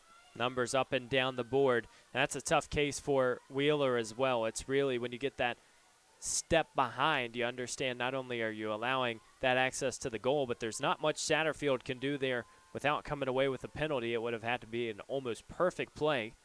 And now Randolph-Macon just keeps the ball rolling. Still a lot of time. You don't want to throw everything out yet, but you know if you're Coach Rafferty, it has to happen sooner rather than later. Lynchburg trying to get this first draw of the second half. It is still just a scuffle all around, and the Yellow Jackets still carrying on. No one has really collected it cleanly yet. It went over 10 seconds, and finally Randolph-Macon says, we'll take it. And a lot of this having this rest of the way here, and obviously the whole game, it's going to come down to those hustle plays. And you go back to that last play, so we stack on another one for Macon with nobody in the area code. On that last one, Lynchburg's got to close harder. They got to collapse on that. Again, you're a step slow, and then there, like we said, nobody home there for Lynchburg. That's the easiest goal probably of the day there. And coming up the draw control again, you can have some of those pockets that come open, especially when you pounce on them, and Macon doing a good job of that. That's a head scratcher. Maggie Muldoon gets her first goal of the game, the freshman from Prince Frederick. You do the hustle stats and you make those plays. The goals are a little bit easier to come by. It really didn't take much effort to get down the field quickly and really propel this team into motion. And now, a 9-goal lead. You're coming out of the first half with a lot of optimism if you're Randolph-Macon, but it is still a very in-reach game. They're trying to put it out of reach early in the second half, the third quarter, with 13:22 on the clock. Take a look inside the huddle there for Macon. You got to imagine just business as usual, right? 4 straight quickly to answer. 6 straight to answer that 2-goal Lynchburg run and the first 3 goals here in the second half. Looks like that fourth quarter stuff we saw from last year's ODAC quarterfinal. What a game that was. Came down to the fourth quarter, and the Hornets really thought that they were out of the water. So they might have comeback plans of their own, but it has got to start with possession. It's a nice pass inside. Neely Morris was intended, and now the scuffle is on again. Lynchburg just trying to get out of space and hold on to it. Referee blows his whistle. So the Hornets will take over. Clock still running. Time on the shot clock to operate. We'll see what the Hornets have in store. This is a time of the game where, yes, we can talk about scoring, we can talk about pressure, but there aren't many question marks left. You got your lineups hammered out. You know what the other team is bringing to the table. It's just about executing better. And these one-on-ones, Randolph-Macon's defense has been sensational. And we'll point this out too, Evan. Now with this rain starting to come down at a decent clip, you'd much rather be the team already holding the lead where you have some margin for error. Now trying to get back into this game if you're Lynchburg. Now you're dealing with the elements as well. Probably going to have some more miscues, and you really just can't afford any. You're down 9 now with about 25 minutes here to go, 26 minutes. So got to try to play mistake-free lacrosse through the elements. That was a wide-open Tori King and an even better save from Emma Taylor. We've said her name all day long. You talk about the weather, the variables, everything going on. When you get a look that clean and you still can't connect, has to feel like a dagger. Well, I mean, that was just about a pass from Tori King right to Taylor in goal. I mean, didn't really have to move a whole lot for it. It's still impressive because it's close range, and got to imagine a pretty fierce velocity coming out of the stick there. But, again, Taylor just kind of has to stand there, goalie fundamentals, and just make the play. And she's certainly done that all day today. Stays in front of it, and really, like you said, sometimes it's easy to overcomplicate things. At the end of the day, you just got to stand and really take the force. Kayla Brady almost in that spot for Lynchburg. Ball loose on the far side of the field, snatched by the Jackets. They're back into action. Here's Middlestatter. Few passes. We see that motion. Seems like no one stands still for long, and this defense has been all over the place, trying to keep traffic in the right spot. Wrap around now to the middle. Cammie McNeely encountered some pressure. She will get a free position shot. So Macon is continuing to find the doorstep and continuing to collect these free position shots. Another opportunity, the top hash mark, opportunity that Kayla Brady will have to come up clutch again. Shot down low, and it rolls through. Brady had her stick on it, hands on head. Not much she could do as it rolls right in. That's the second free position goal of the day now. Third, we had that one right before the half now for Macon. So 3 of 4 now in that department. First one of the day was stopped, not by Brady. It just glanced off the top post, and since then it's been bang, bang, bang. 100%, 3 for 3 for Macon on the free ones. Just taking care of business. I mean, that's really the only way to put it. Macon not shooting themselves in the foot, just doing what they need to do. And now you sit here with a 10-goal lead, a running clock, and rain pouring down, and feels a lot friendlier, I'd say, being out here on the road. You come into this game, and the hype is around Evie McNeely. She was our player to watch, but Cammie has been sensational as well in this game, and you can really just tell the trust that Coach Jaretowski has in her two attackers. Now a 10-point disparity, and it is really a struggle for Lynchburg. They've got to start now, and especially to keep the clock out of it. We'll see what Reagan Bradley can do. You don't want to keep this clock rolling. Obviously, that extinguishes your shot at a comeback very quickly. What can Lynchburg do to reclaim some of that momentum they generated for themselves out of the break? Now, Bradley got them going. 2 early goals to kickstart this machine, but it's been quiet since. That wasn't a bad look, but again, it's one and done here for Lynchburg, barring the potential turnover here. Corralled, though, by Macon. Hornets, kind of wondering when this press would come, Evan. Trying to make Macon feel you back there in the backfield, rattle the nest a little bit. Doesn't come until midway through this third quarter. You wonder if it's starting to get to be too late. Well, we know the Yellow Jackets can be good in transition as well. A few opportunities today that they've capitalized on. And you see these Lynchburg shots, they're all being pushed outside across the body. We've seen Tori King has had a few. It was great work from Sydney Walsh just to really close the lane, make all these shots come from these weird angles. Randolph-Macon has pretty much put up their shot chart right in the middle. Yellow Jackets trying to do it again. Pass inside. There you go, Evie McNeely. Connect the dots and fire it home. Number 16 does it again. And wow, the McNeely's putting on a show on Schellenberger. Evan Randolph-Macon 5 for 5. coming out of the break here. 5 unanswered goals. The run even longer going back into that first half. It's an 8-0 Randolph-Macon run, but when you look at the efficiency, just brutal efficiency, 5 for 5. And that's the thing when you talk about waiting this late in the stage to start sending some of that pressure. If you allow these clears to take place with relative ease, well, at this point, I mean, why does Macon need to be in a hurry? They can sit there, really focus on the crisp passing. They're not going to be as flustered by the elements. And then again, while it's great to get up a bunch of shots, I think you feel okay if, we waited a while on the shot clock. We only got 1 shot, but look, we're shooting 16 of 25. I mean, well over 50%. So, I mean, if you only get 1 shot per possession, but you're scoring better than every other possession, I think you'll take that. And it only hurts knowing the array of contributors that Randolph-Macon has. 4 players with hat tricks against Virginia Wesleyan. They were up 13-3 after that first quarter, and you can tell the runs when they happen. It just can suck the momentum out of your sideline. Lynchburg has now got to really start playing some urgent defense.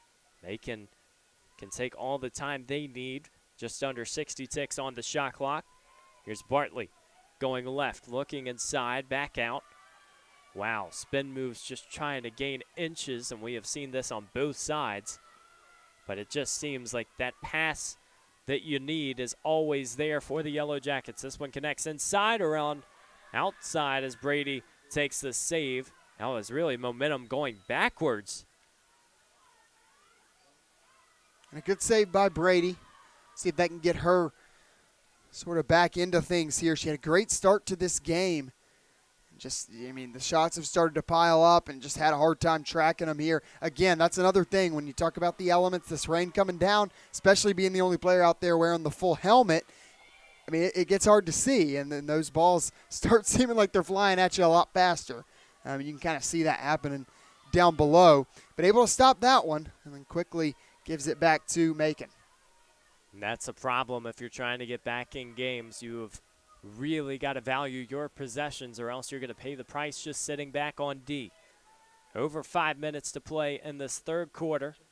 The Yellow Jackets have gone on a tear in the third, holding Lynchburg 2-5. Not a goal for the Hornets yet. Ball on the doorstep. Satterfield has it. Back to Brady. Transition can start here. Obviously, it has been a game that has been largely in the hands of Randolph-Macon. This series, when you look back, the last 3 results determined by just 1 goal. This might be a difference maker. Lynchburg wants to get back in it. That rain really coming down now. Hard to really see on your screen, but it is pouring. You'll see it more on the track on the outside. Neely Morris pass in.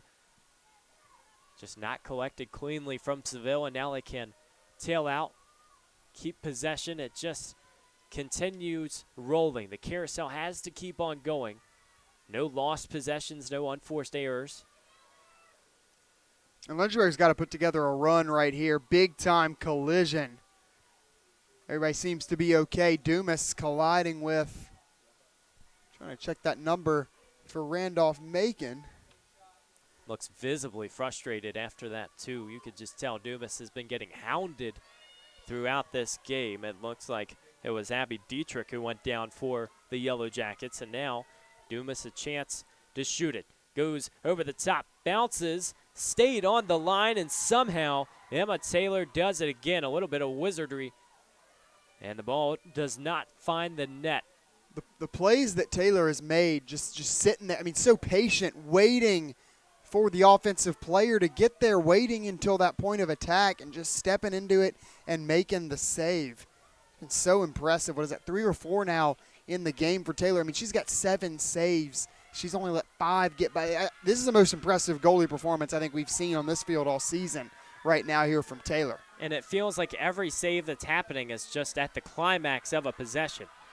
So many passes, you take your seconds, and it just seems to suck the energy out of you. Here's Kerner going down the field. She is not afraid of anyone. Keeps it for Lynchburg, so maybe a little bit of a momentum boost, but they have a lot of work to do. Neely Morris now sitting outside. Now that I like. I mean, Lynchburg forces the turnover. The sideline gets really into it. They're cheering down Kerner as she runs down the field. Just gotta send some of that energy in. Macon's had all of it here in the second half, and just got to counter it in some way. And maybe that does start with just yelling a little louder on the sideline. Those little things that the analyst and statisticians will discard that can mean so much, especially in collegiate athletics. You know, at the end of the day, these are still college students. The emotions matter. They've got to come up big on the big stage. Here's Tori King trying to put this one back within 10. There you go. Number 20 knocks it home, and Lynchburg can try and find their way back in it. And Lynchburg needs to get right back to the draw circle, let them check the stick, and get this thing on the road because you got to stop this running clock. I mean, these are your precious seconds coming off now. You're down 10. I mean, mathematically, you're not out of this thing, but, I mean, you got to – if it were me, I'd be running to midfield. I know you still got to wait on Macon, and they're going to do their conference there defensively, and they're going to draw that out until the official tells them they got to hurry up. But, you know, you got to be ready to go here and try to quickly, when this draw come down, get it under 10. Then you can take a deep breath a little bit and collect yourself. Need a few Band-Aids before you can be comfortable again, and we know that when you get back to 9, that's when you really want to make your run. You don't want to have to deal with that running clock again. Lynchburg, a little bit of miscommunication as to who was taking the draw will be Sydney Dumas. We will see if she can steal one back for the hometown Hornets. Just over a minute in this third quarter, goes straight up, and Dumas has it, does all the work. One person can make such a difference, and when Sydney Dumas has it in her stick, she is on astronomical levels. Lynchburg looking to make it back to single digits. Lynchburg, 73 seconds came off the clock between that goal being scored and that draw control whistle being blown. And it looked like you might get a good look right off the bat to kind of counteract that with Dumas. She goes to the dump off, but again, coming down in this rain, maybe misjudging the depth there, misplays the ball, winds up in a turnover. And now, you know, 73 seconds, I mean, that's a lot when you're looking at a 10-goal game. Now Macon can effectively dribble it out here. Almost quick reflexes, too, to get it back. And like you said, 20 ticks now. It's likely going to end up going back to the draw circle, but if Randolph-Macon adds another one, that would be the worst-case scenario for Lynchburg. Middle statter trying to wrinkle the plans. She's just going all the way in isolation. Few ticks left, pass inside, and Macon does it again. McNeely, essentially a buzzer beater, and Randolph-Macon just finds their way back. These transition opportunities have kept the bleeding going for Lynchburg. They're trying to find an answer. They will need the biggest one of the season if they want to make it back to the ODAC semifinals. You got to do some work in the process. Randolph-Macon leads Lynchburg 17-6. We'll be right back with the final 15 minutes. Be ready for anything, okay? Come on, let's go together. Together, let's go.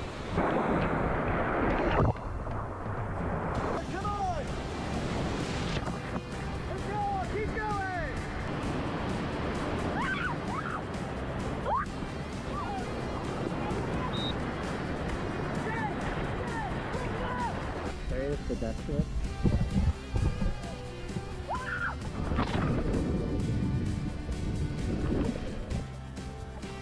Sweet. Yep. Yeah.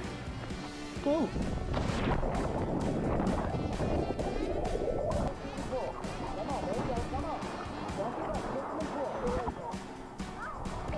Good one. All right, guys, you see the meat grinder down here?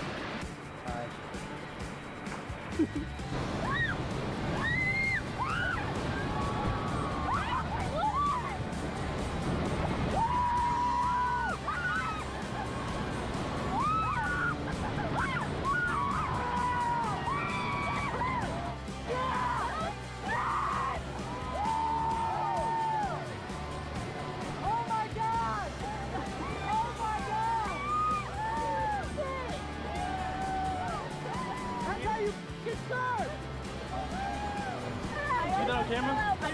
Oh, what you think of that? Woo!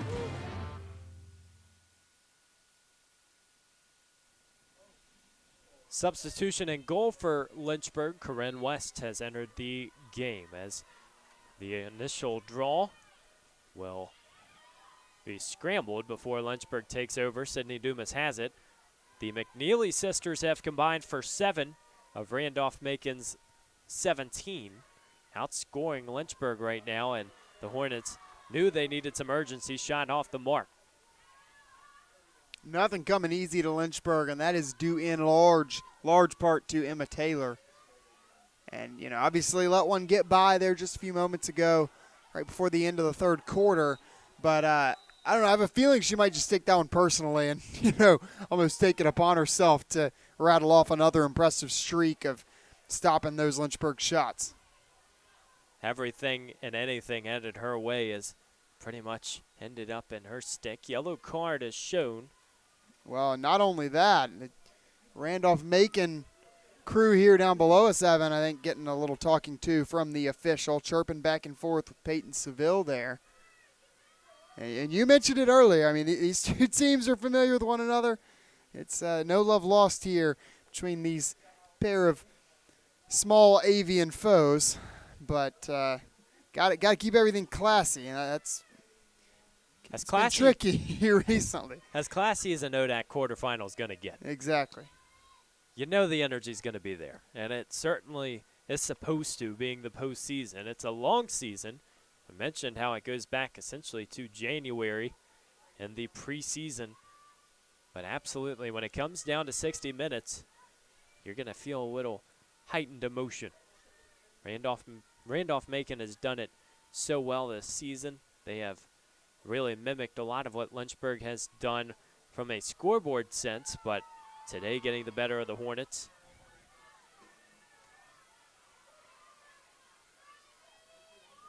One and done for the Lynchburg defense, certainly a win. Haven't seen a lot of those today, and that's been tricky for the Hornets. Has to start there, though. That's obviously the point where you know in this game, oh, that's just going to go off the stick of Mayer. Last case scenario, but obviously it does take some longer possessions. Coach Rafferty won't appreciate that one.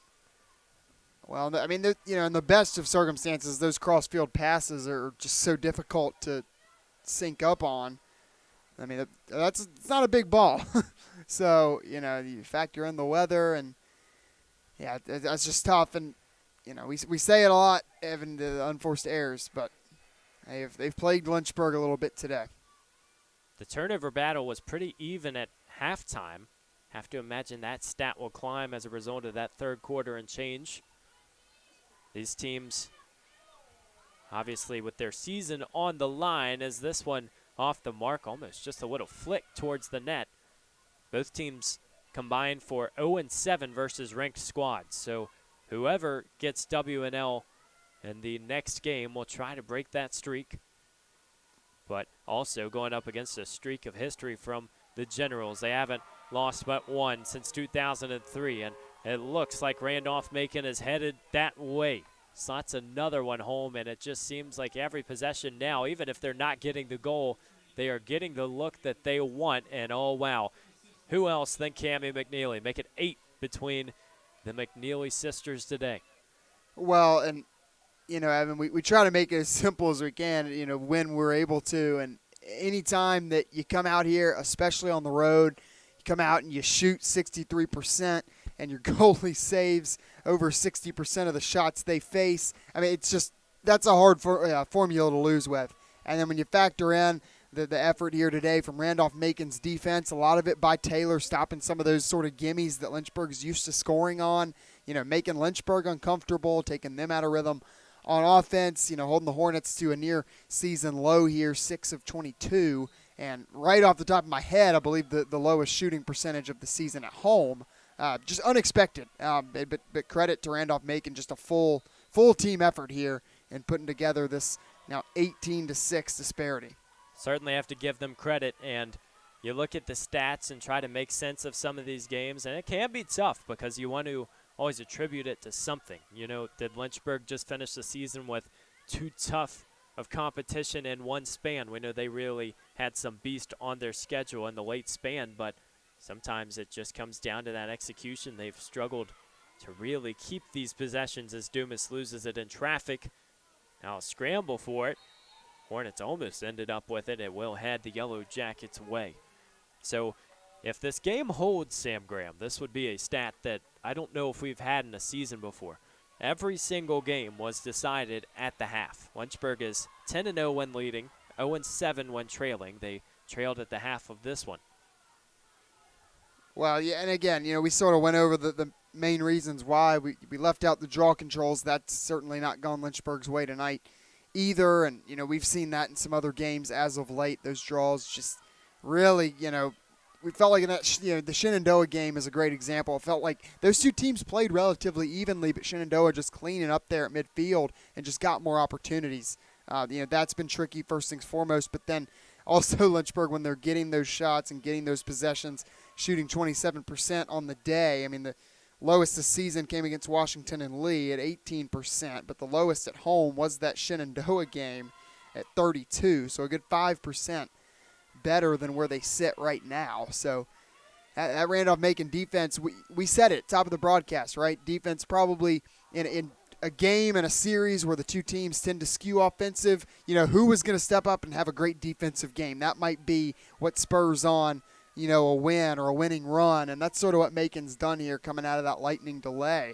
Just slam the door. I mean, Lynchburg comes out with those 2 straight goals, and then, it's like we blinked now, 9 minutes left in the game, and it's 12 goals, just that quick 9-0 run. So, Lynchburg going to take one on the chin here, and certainly we'll have to regroup and answer some questions over the offseason, but a lot to be proud of through this year so far as well. Facing heavy artillery, another shot finds the back of the net. Wow, broken record stuff as Lily Fowler slots one home. We talked about what she did in last season, the 2023 ODAC Rookie of the Year. She scored the game-tying and game-winning goals versus Lynchburg in that quarterfinal. She is finding those goals again today.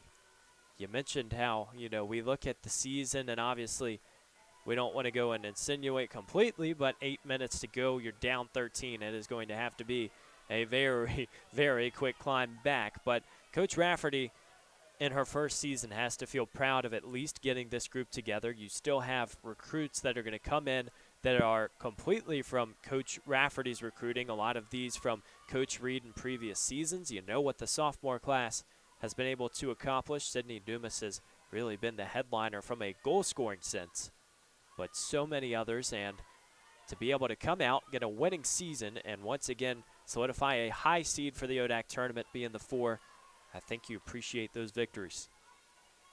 Well, and I think you see how fine the lines can be. I mean, this is a game that arguably the most entertaining of the season, came right down to that, really the last play just a couple of weeks ago. And, you had Steinau in that game, and obviously don't have her tonight, but other than that, just not much has changed, and you see how quickly things can flip when a couple breaks just don't go your way, and you just kind of break this game open as Macon has done. And again, you look down the box score too. The McNeely's 8 goals, 4 apiece, tack on number 20 now. Lily Fowler with 3, Lowry with 3, Bartley with 2. The stars have showed up. They've showed up big time, making a team that doesn't rely on just that one person. It is a group effort, and everybody – nobody's getting carried to the A on the group project tonight. Everybody contributing, and that's sort of just been the case ever since this game kicked off.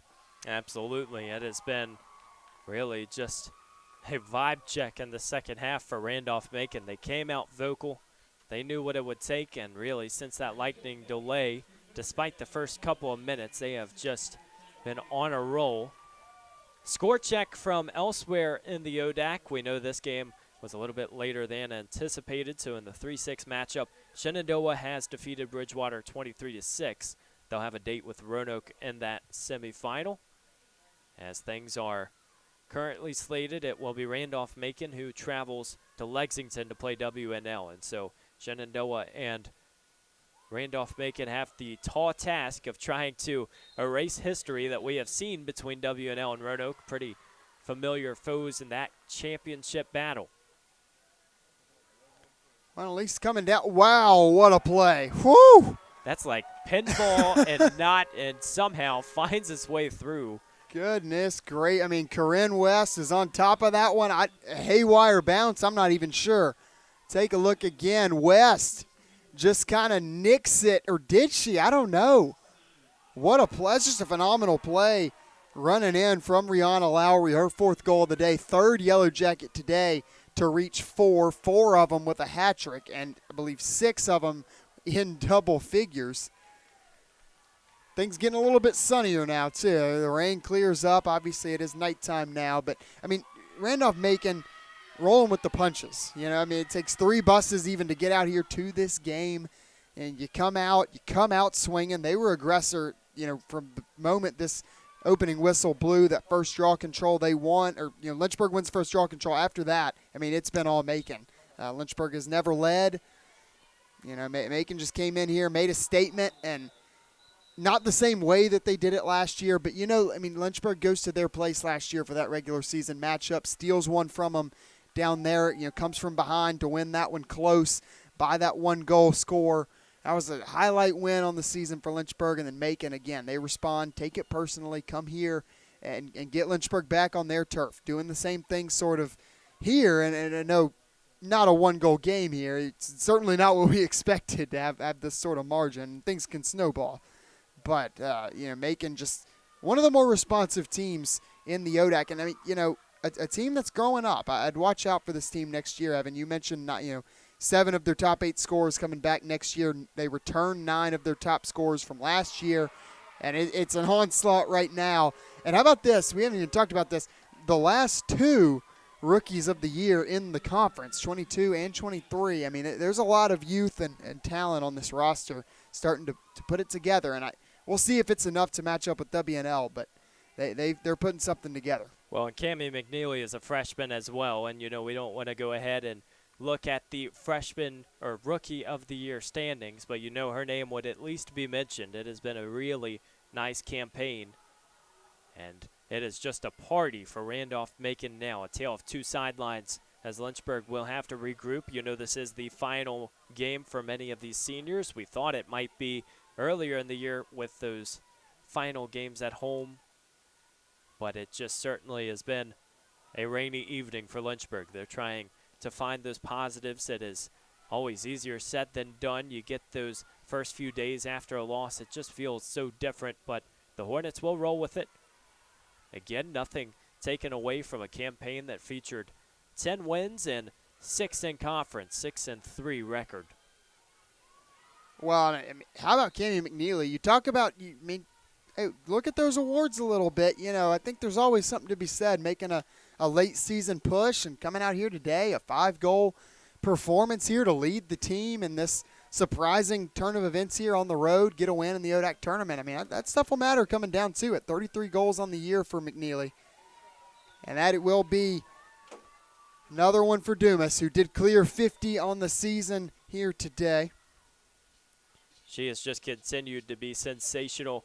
Looks like it will be a hat trick for Sydney Dumas. Number 7 gets another one. Believe that is the 10th of the season for Sydney Dumas.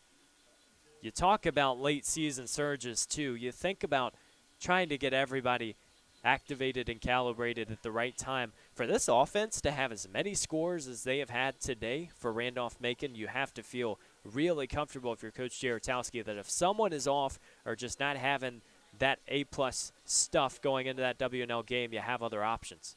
And definitely a big-time luxury there. And you know, I think anytime you talk with coaches too, and I don't know if you get, see what Coach Jaretowski has to say following this one. You know, you get that coach speak sometimes with you look up at the scoreboard shooting 22 of 35 tonight. It's almost like, you almost wish maybe we saved that one, when you're playing up against Washington and Lee, just because they've been so tough forever. I mean, this whole conference to match up with. I think it's hard for people to even appreciate how dominant their run has been in this conference. I mean, it's just stuff that you really can't even draw across comparisons across other sports or anything. But, Macon, rest assured, will certainly give their best punch to Washington and Lee, and crazier things have happened. Sam, it's hard to really even get to consecutive championships and then win consecutive championships and do that for what has been around 15 years now. But WNL has just made it look easy. It's a credit to their staff, their entire athletic department, and I think the entire conference almost would hope that someone can at least battle with them. Yeah, and Sydney Dumas putting together a valiant effort here down the stretch, her 4th goal of the day. She has made things happen for Lynchburg here. You know, had a really impressive freshman campaign, comes out here in year 2 and betters it. You know, takes that next step, and it's going to fall short here tonight, but extended discussion. Here comes a card. They have not given the goal to Dumas yet, so card is against Macon. You have to imagine this one would stand unless maybe the penalty came before the shot. Clock has stopped at 65 seconds. Lynchburg. Some confusion for Lynchburg, too. Now they check the stick. So it looks like, okay, you're trying to figure out the card situation first, and then here we go. So looks like it'll be number 4. There it is. Diva is the female version of a hustler. Sydney Dumas has taught us that a lot this season, to the tune of those now 52 goals. A lot of those scored at home. You talk about those who can just go out there and get theirs. And Sydney Dumas has obviously been in a spot where not only is she able to just find her scoring when she wants, but she's learning when to pass it off and help her teammates. And I think that's the big point of maturity from this season. If you're trying to get a takeaway going into her final 2 seasons with Lynchburg, I think that's what it's going to take. Can those assist numbers continue rising? Can you continue creating opportunities? That has been a very strong take so far. She is trying to work on it as the seasons go on. A bright spot for sure as Corinne West gets the save. This one rattles out. Well, and how about that last possession? I mean, this game well in hand. Randolph-Macon gets the stop on defense and kind of sends everybody into a frenzy on the sideline, all cheering hard, and sort of a microcosm for today. You know, just felt like Macon had a large share, large stock in that energy market, and they've sort of turned that into a resounding win. And like you said, Evan, they will have a date coming up with Washington and Lee. So as this one reaches zeros, Randolph-Macon is moving on to the ODAC semifinal. Lynchburg season and the road through 2024 ends on Schellenberger Field. What a campaign it has been. Obviously, Randolph-Macon will feel very happy about their progress. Congratulations to Coach Jaratowski and her squad moving on. Not only have they earned their first postseason win this season, they have also brought in a second. And so the Yellow Jackets keep on rolling, but also want to use this moment just to congratulate Coach Rafferty on what has been a really stellar first season. You have so many variables. You're trying to really just find consistency and get the wheels rolling, but Lynchburg has done so, and 10 wins on the season. Sam, I think you still look back at this as at least a really optimistic sight for the future. 3 more wins than last season. You sit right there about the same in conference play, and all things considered, when you talk about, you lose a lot. Quite a few seniors that you graduated last year. You're implementing that coaching change, trying to get everybody, all those returners that are still here, used to any of those changes. I mean, sometimes that can be a little rocky coming in that first season, but you do add 3 more on in the win column. Had some really nice wins throughout the season, including that win earlier this year over Randolph-Macon. Obviously, if you had to pick between the 2, you'd probably rather have this one, and I think Macon is more than content to have it. But, the big thing is sometimes I think is you certainly did not take a step backwards. When you have those coaching changes, at the very least, let's maintain or do a little better from what was done last year. And you made the point earlier, you get in the full recruiting class, you really get a full off season implementing all your own stuff, all those off season workouts, and you come back to it with a lot of returners next year. We talked about the offensive side, but you bring Meredith Bornholt, Megan Wheeler, get Taylor Doherty healthy, McKenna Steinow back in. There's a whole lot of reasons to be optimistic for Lynchburg moving into next year. So much to look at as we get ready to depart here on LHSN. Also want to go ahead and credit our seniors and grad student for Lynchburg, Maddie Mueller, Jade Mayer, Corinne West, Tori King, Peyton Seville, Kaylin Satterfield, and Kayla Brady on what has been a really fun season. We have enjoyed covering it the entire way. We talk about graduates and definitely want to give my man Sam Graham his flowers. Graduating in May, he has just been so much fun to not only be able to commentate with, but just to continue to grow from and learn from. We know you all are appreciative of him as well. As we get ready to send things off from Schellenberger Field, we'd like to thank our entire LHSN staff from this broadcast, our director Kyle Ayers. On behalf of Sam Graham, I'm Evan Gates saying so long from the Hill City.